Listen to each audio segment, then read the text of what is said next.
Greetings everyone, this is Brother Dougie speaking and we're in Tony's barbershop and we have a great friend of mine. You know, he really is a pioneer in the community, and how we link, we just linked and we knew we had to be friends and work together and get things moving because this brother has a brilliant spirit about him and it's someone I really admire. I really commit his not only what he has to say, but his energy. And he's always making me laugh, you know. And I have to tell you some joke about him, you know. I'm gonna expose him as well, you know. Because I'm talking about the phone, right? In the morning time. He said, "Okay, hang on a minute, man. I'm having my breakfast." you know. But you know, really is a great friend. We have you know, one and only brother Minty inside the house. And we're in Tony's barbershop, and what we do, we interview great people doing great things in the community. Brother Minty, how are you keeping? I'm blessed, man. You're Give blessed, thanks yeah? for the introduction. Dougie pays me a big tribute. Thank you, bro. I appreciate that. Oh, fantastic. Thank you. So, Minty, how did your journey start with you, my brother? Yeah, man.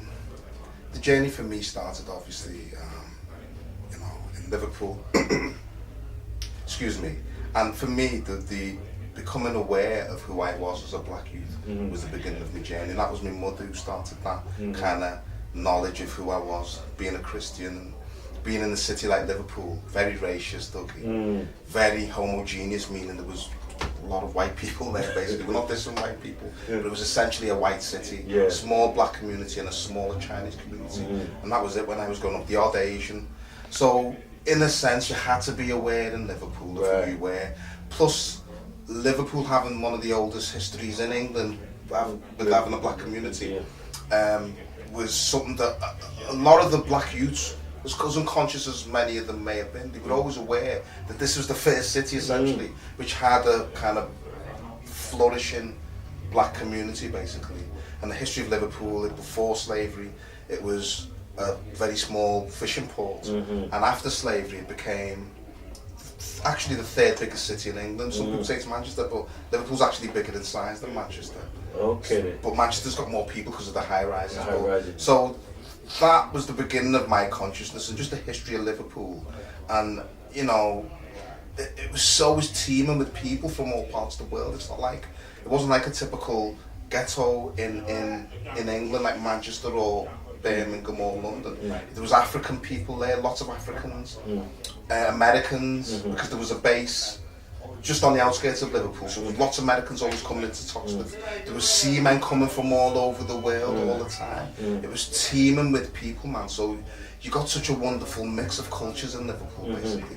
But being a black man in Liverpool, you had to know yourself basically. So that was the beginning of my journey, basically knowing who I was, and from that mixing with my brothers and sisters in the ghetto, we got to know about Rastafari, basically. Okay then. You know.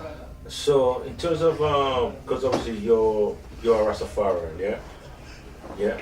I mean, not everyone would agree with that. With my views, because they're kind of different. Still, but how did you define Rastafari? I know that you've taken a lot of insight with Muta Baruka. I know that influenced you. Influenced many of us, and me myself. But I mean, how would you look at Rastafari? Because there are different kind of beliefs in. Sure. I mean, there's different beliefs. There's the belief system, and there's the lifestyle, basically. Right. And I'm on for the lifestyle, basically. So not every man who has locks necessarily is a Rasta. He can just live good through knowledge of who he is, basically. So essentially, Rasta to me is about being at one with nature, being at one with self, knowing self, living in love, basically, appreciating nature, appreciating life, loving life. You know what I'm saying? It's not a set of beliefs. That's why you could talk to me and I'll say one thing and you can pick the next man on the road or sister on the road and they'll say something totally different to me. But it's Rasta because Rasta is life to me. You know, it's not. I don't believe in a God over there, so to speak. I believe God isn't a being, it's a state of being, it's a state of mind, it's a liberty. So to me, that's how I see Rasta, as something enabling me to find myself. So that's what Selassie represents to me. It's not a God figure or a God, because I don't even believe in the being called God. Right. He, through his presence and his glorious nature and his majestic nature, made me look and think, wow, look at that.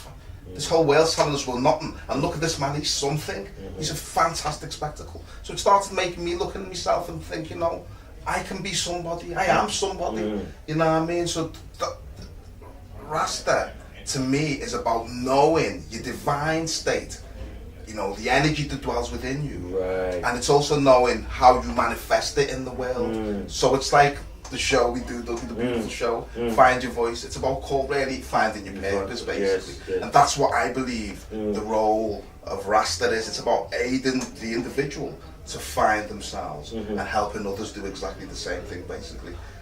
True tuning into nature and to your environment and to yourself, basically. I mean, I know that Muta plays a very important part in your thinking. I mean, how do you sum up someone like Muta Baruka? Yeah, Muta Baruka. Sorry, Muta. You get me for that. But Muta Baruka, to me, is a very courageous and brave man, because you've got to remember, with a lot of Rasta people see Rasta as a religion more than a liberty. Yeah. They see it as a set of beliefs, which is the Bible this, says this about Selassie in the Bible, conquering line of Judah this, the root of David, so on and so forth. But really, it's really, I would say it's nothing to do with Selassie, but what I'll say is that it's really a liberty manifested from seeing this great African kingdom, thinking, well, I could become this. It's about, you know, so Muta Baruka kind of clarified certain things in Master for me, which I'd always had doubts, but no one could answer certain questions about, is Selassie God? What is God? How do we get to this understanding of God? So Muta Baruka clarified a lot of things, especially the foundations of Rasta, that Rasta didn't see him as a God character. The first Rastas didn't see him as a replacement for Jesus, or a replacement for God. You know what I'm saying? So for me, Muta's brave.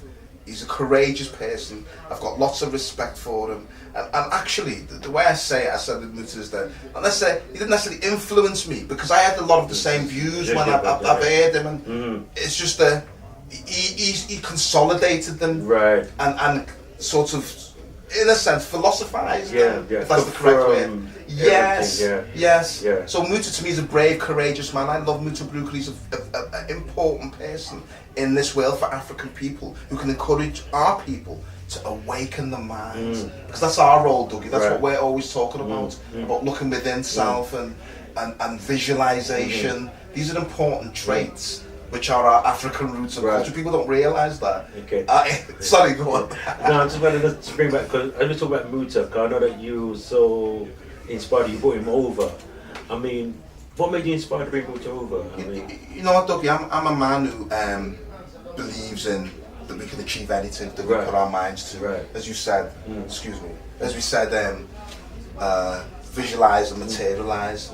Now, you know, me and you, Dougie, we talk, we've always got these ideas, different ideas bubbling between us, man. So, you know, I'm just a person who, I always believe in, there's this saying about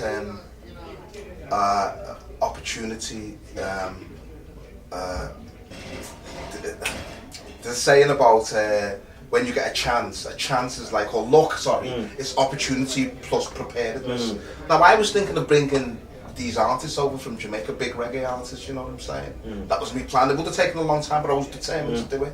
And because these characters seem so awkward and difficult, I said, you know what, forget that. And then when I was watching this Muta Baruka DVD one time, man, and the guy who gave it to me kind of flung at me and angry, you know, you let Muta, you know, take that. So I watched this DVD and I'm thinking, wow, look at this man, what he's saying, wow, that's amazing. And the idea just come to me, I started bringing all these guys who were giving you trouble, bring this one man over, man, and because I really liked what he said, it moved me, and it was closest to what I think I say. So that was my inspiration. I said, you know what, I visualised it, as we say, and I was so at one with this thing. I said, you know what, the energy was bubbling up in me. I said, you know what, let me just go to the net, look for his information, contact him. And it was just, you know, moving by faith, basically, and having confidence that what I saw would manifest, basically. So, yeah, man, I just, got this energy bubbling in me, Dougie, so I just said, blam, and everything just flew from there, man. Even when we linked up again, because I haven't seen you for a time, and even linking up with you again, it was fantastic, man. Everything just flowed into place, man. So I knew it was the divine principle, man. Absolutely, man. In terms of now, in terms of find your voice, because you're the head of the department of education. Yeah, I mean, in terms of people might be listening, you know, I mean, exactly what your role is in the education. Sure. My role in Find Your Voice, which is, I don't know if people know, Find Your Voice is a community organisation in Tottenham, which Dougie started. The way Dougie was working, it was kind of ad hoc, doing things that we felt necessary. Since the will of the people, as you know, Dougie, we formulated this movement into a solid body, basically, with some good soldiers behind us, basically. So we're working in 3 areas: business, health and education. My role is head of education. And as we said, this movement started by the will of the people. Now, what our plan to do initially was to start to develop a full-time school, basically, university, African-centred, of course, but of course, dealing with the balance of academia as well, because we want to maintain the balance, of course, man. Like we say, we can only work with the skill sets we've got. We wanted to work with exclusions. Our African young men excluded from school regularly, Dougie, overrepresented in that area, man. You know, so we wanted to change that, but unfortunately that fell through. So what we've done, what we're developing, is a skills bank, basically, of individuals who are successful, winners, very skilled, articulate, who can speak to young people in African-centred schools and encourage them to find a direction, careers, supposedly. So yeah, that's essentially what we're doing, and the emphasis really is to teach African people about themselves, basically, about the great and wonderful selves, basically, and inspire them to say you can achieve anything. We can achieve anything as a race. We just haven't put the effort into it. We haven't got the confidence in ourselves. So the school is about instilling confidence. The skills bank is about instilling confidence in our young people, basically. And also, this was inspired by me and you talking, Dougie, and Lady Leo, I think, to a level. Big up Lady Leo. Was the film club, basically, for adults.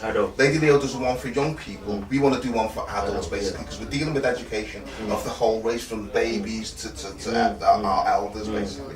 So the film club is another avenue. We want to spread the propaganda in a positive light. When we say propaganda, of Find Your Voice, uplifting African minds, basically. It's not a stealth-based propaganda. We're quite open. That's why we're going on YouTube. So we're promoting information which is going to uplift the minds of our people with these films we show.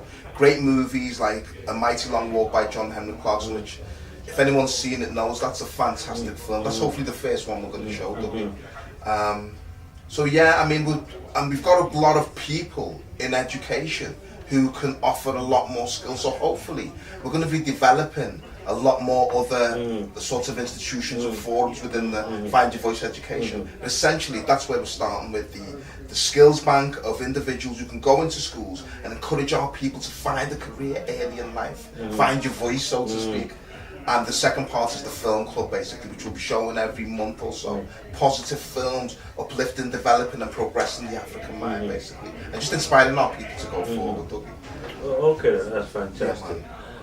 In terms of the future, what does the future holds for you personally? Well, to me, you know, it's again, Dougie, as we say, that's why me and you are friends, because we think a lot alike on a lot of things. There is no negative, or where there's a problem, there's always a solution. So we never have no fear about the future, you know, Dougie. We're always thinking positive. And that's one thing I like about you. You're always, you know, big argument erupt, you don't fall out with no one. It's always, there's no right or wrong here. It's about progress and learning, and that's the key for me, man. Nothing can harm me. There's nothing here against me in this world.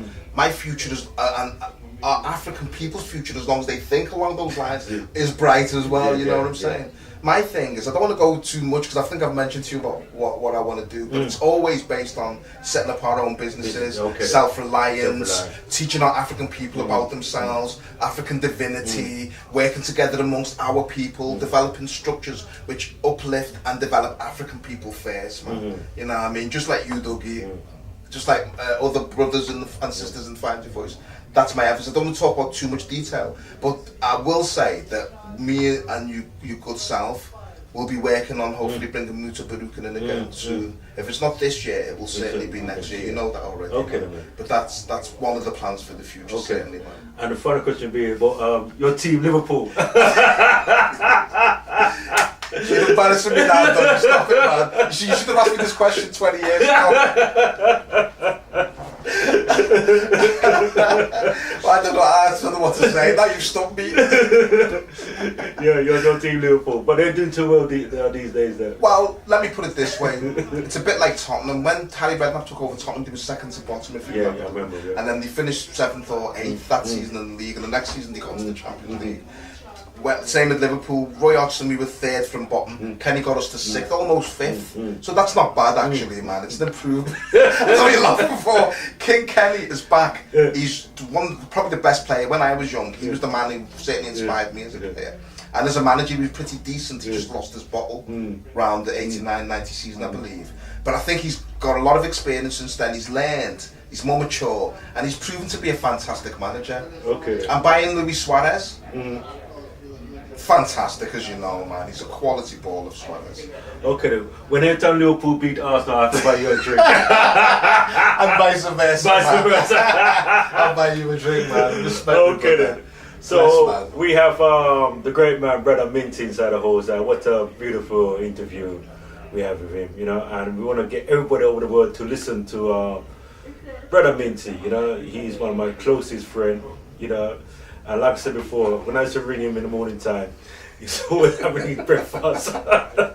So, you know, so he really is, you know, he's a family man. He's got a lovely daughter I've met. How old is your daughter now? She must be 4 now. Just 4 now, yeah? She's going to be 5, going to start school. Yeah, just like a big woman, isn't it? Tells me what to do, man, which is great. She's self-reliant, so I'm so pleased, man. She loves to do things by herself, and she's very independent, so I'm really chuffed about that, man. Yeah, so as I said before, that, you know, words not really adequate to express the joy I feel to have the great man, brother Minty, inside the house. Thank you very much, though. Thank you very much. Respect, man. That's man.